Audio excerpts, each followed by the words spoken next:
What is it like to be a rapper? Have you ever asked yourself this? What does it mean to experience and go through this journey on your own? I wonder what it's like to be a rapper. Probably only the rapper who has gone through this path will understand. And today my video is specifically about this. I specifically want to share my story, to tell, because I am doing it not for you, but strictly personally for myself. Rap was initially a genre that I didn't comprehend at all. I recall the first occasion when I saw rappers when they assembled near my 5-story building. Every single one of them was dressed in long pants, with caps on the side and hoods. Consequently, it quickly became the #1 cult among young people. In my understanding, a rapper was a dude who could easily tell anyone a story, who could handle any situation and at the same time come out cool. I had a neighbor who was a rapper. He was older than me, but we got along well, had warm conversations. Friends rappers approached him, and at that particular moment I was intrigued by their culture. However, they themselves were excessively mature for our age group. They were recording something at their apartment on the balcony, and the girl, I remember our acquaintance, goes out, says Albert has released a new track, look, evaluate. It's called Russian rap. She, I remember, had such primitive lines. Stop pulling the wool over my eyes. Russian rap is alive. Russian rap is fantastic. Whoever thinks differently, let them roll away from here. Russian rap will stay here forever. Then it was trend #1. Youth was specifically drawn to hip-hop and rap back then. What would you say to a rapper? Everyone looks at them with increased interest right away. Oh, forget it, he's a rapper, damn. Then it was very cool. Busta was gaining popularity. There weren't so many rappers. And whoever was a rapper, they automatically deserved respect. But if you ask what has changed between then and now, I will tell you that there are two big differences between these generations. That is, if you listened to that generation and didn't understand absolutely what it was reading at all, but in that generation at least, such a double meaning was laid, and there was more of a literary direction, then in this modern culture it's just a set of pretensions just to show off stupidly in front of someone.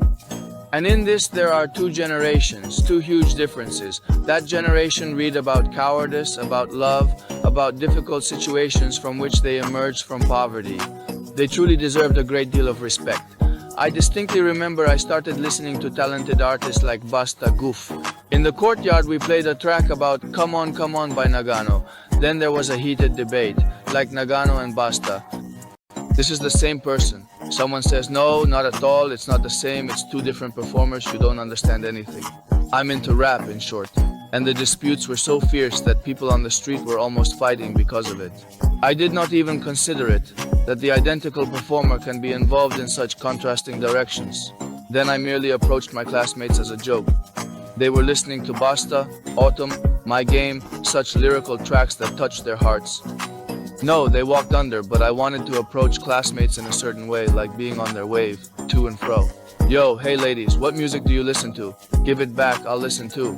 Download it for me via Bluetooth or export it, let's listen to something. It was trendy to transfer songs there via Bluetooth. Even someone passed it between themselves by exporting. Mostly cool with Bluetooth. During the break, he tried to get close to classmates, like on the same wavelength with them, to communicate. Just not even for the sake of music, but simply to approach the girls, somehow communicate with them. Terms were already going after school, listening to some Basta. I didn't know who Basta was. Autumn, Once and For All, My Game. I was just listening. I don't understand how they can like this music, but girls liked this music very much at that time. And when I transferred to a new school, it turned out that I ended up in a class where there were almost only rappers. So I had 3 classmates who were rappers, and also guys from parallel classes too. One guy from a parallel class was given a recording studio by his parents, and my classmates gathered there together, recorded tracks with each other, read collaborations together, recorded each other. Then they spread it in the school, and the entire school already knew. And accordingly they attracted all the girls' attention. And at that moment I was watching, and I was very envious. All the attention of the girls was focused on them. So we're talking to the girls back and forth there, then one rapper comes in and all the attention switches to him. And at that point I was clinging so tightly to the attention of girls because I had an intense longing for their acknowledgement and validation. But then music CDs were very relevant at that time, and I remember I collected all these discs. Someone gave me discs there. I collected all the rapper discs for myself. I uploaded all these tracks to my laptop and then listened to them all day on weekends and tried to understand what is so special about this artist that is not in another artist. And vice versa, why exactly this performer somehow became popular while another one remained in the shadows. Nobody knows him, listened to him and forgot. And at that moment it was very interesting to me. I listened to all the performers in a row. I had a bunch different tracks. One, let's say I'm listened, deleted all, loading up the next track. This is the cool one. He decided to leave. That's how it is. He wavered, yes and no. Goodbye. I didn't see contrast. Why do I have a Basta and a Nagana? Mostly all. Playlist is full. Also, in my view, it happened to my own perception. I listened to the track by Basta, and for some reason it hooked me. And another person there, some other performer, rapper, for some reason I filtered out that I read it clumsily, somehow peculiarly, with a broken meaning. And to me then, it was extremely fascinating to study why one shoots, one sets up cool, and the other is unable to do it. At that moment, my role model, there was Basta. I tried to understand why his tracks fine, they come to me. Why am I found something, reflect exactly, in these tracks. And so slowly the entire playlist, I filled the Bastille. Then, when I transferred to college for the first and second year, almost all of my songs were his. I was looking forward to when Basta's album would come out. I had almost all of his albums at that time. I listened from track to track. In college, I also had a classmate into rap. Once he told me, try recording your track too. There is nothing difficult here. Here is a music program. Here you can master it, make some beat there, rap on it. Try, you should be able to do it too. And at that moment I waved him off saying, no bro, this is very difficult, this is not for me at all, I'm not that kind of person. I will never record my first track because I don't know how to do it. That period looked very gray to me, very unpleasant memories. The album Basta Smokey Mo is released. At that moment, as soon as it came out, and I just recognized myself in every track of Basta Smokey Mo. Liked wordplay from Smokey Mo, how he covered himself with Basta. This is a worthy performer. Which I then began to absorb, listening to songs. At that time, this performer seemed closer to me than even Basta. I began to follow his work. I desired to comprehend the precise message he was attempting to convey in every track, because his lyrics are actually very deep. And an ordinary person, I believe, if he turns on any song with Mokimo at that time, with the old one with Mokimo, then I believe that he will not understand what Smokimo was reading at that time. His lyrics are incredibly profound and it is not immediately clear what he meant. This may seem like a substantial set of words. I initiated to be inspired by Smokey Mo, and owing to him, my initial works, my initial poems commenced to materialize. Initially, I wrote my own poems even without music and later tried to add them to a beat to see how they would fit. I kind of already started telling my friends, look, I kind of read rap, my first original work, look.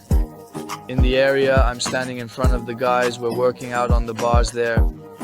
Here guys, I say, listen, this is my rap now, I will read it to you live. They listened attentively, concealing their emotions. And then they informed me, we believed you had already collided your head on the horizontal bar in some way and began speaking gibberish. It was precisely my initial reaction. Then I started opening YouTube, watching various blogger rappers there who explain how to rap, how they create on FL and all that nonsense, how to mix, how to write lyrics. So I have already transitioned to every blogger rapper from the heart. Thanks to all of you for your valuable lessons and all that. After that, I started downloading video blogs, taking courses on how to be a beat maker, learning rhymes, punchlines, and studying their slang. Further, at the age of 18, I remember my mom gave me money, and then I went to Pyatigorsk, where I chose my first microphone in a music store with a friend.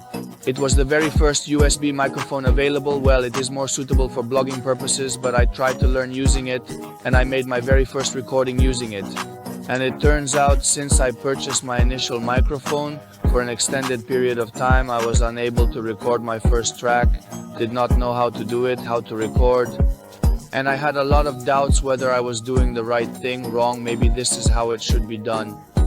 And I remember I couldn't record my first track. I created a beat myself that is such a cool sample, found drums for it, added bass, and it was merely a space for me, like I created my initial piece on my own, like wow, these emotions are truly indelible.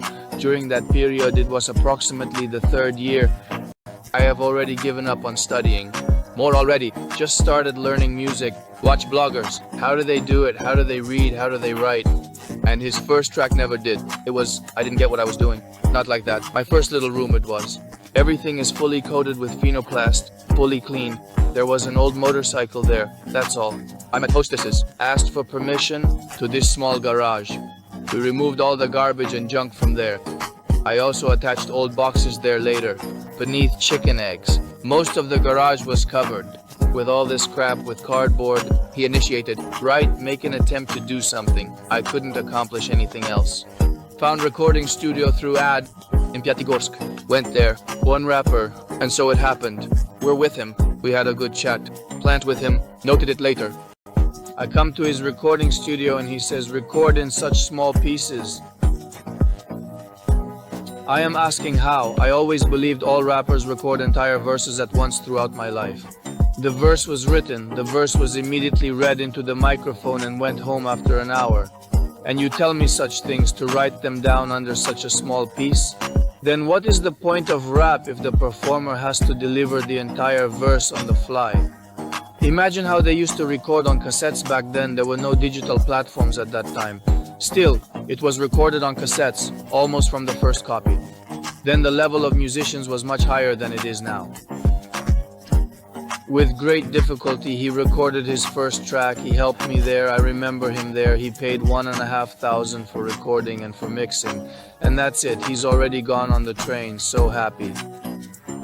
I recorded at my friend's place in the basement for a while. Despite that, I persisted in writing and didn't give up. Additionally, I had already started giving more performances.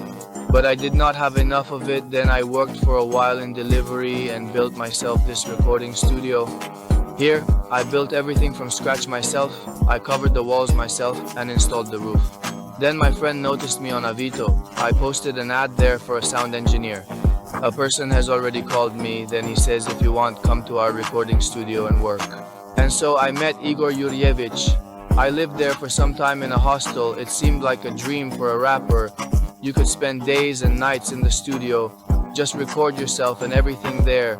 There was a bed and shops nearby, and everything was simple. I recorded myself and clients came. I made mixes.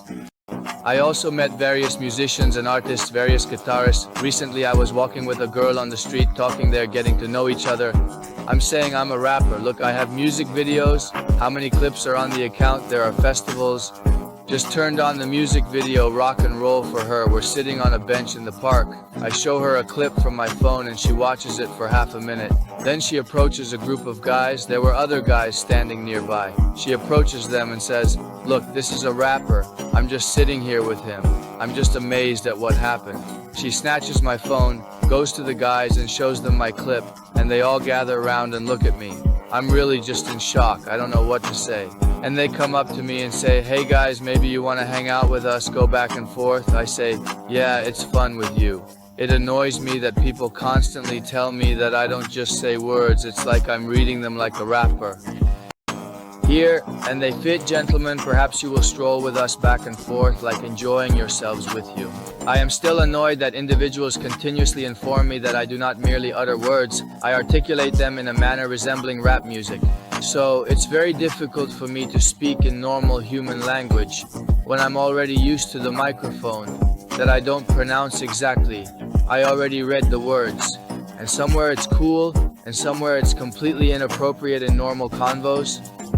I'm so used to pronouncing as if I'm not speaking, but as if I'm constantly reading something in clean beats. In short, just give me a Bitcoin and that's it. I will, in short, read, only execute. So pals, it was Phaser D with you, and this was my tale about what it's like to be a rapper, so farewell to all.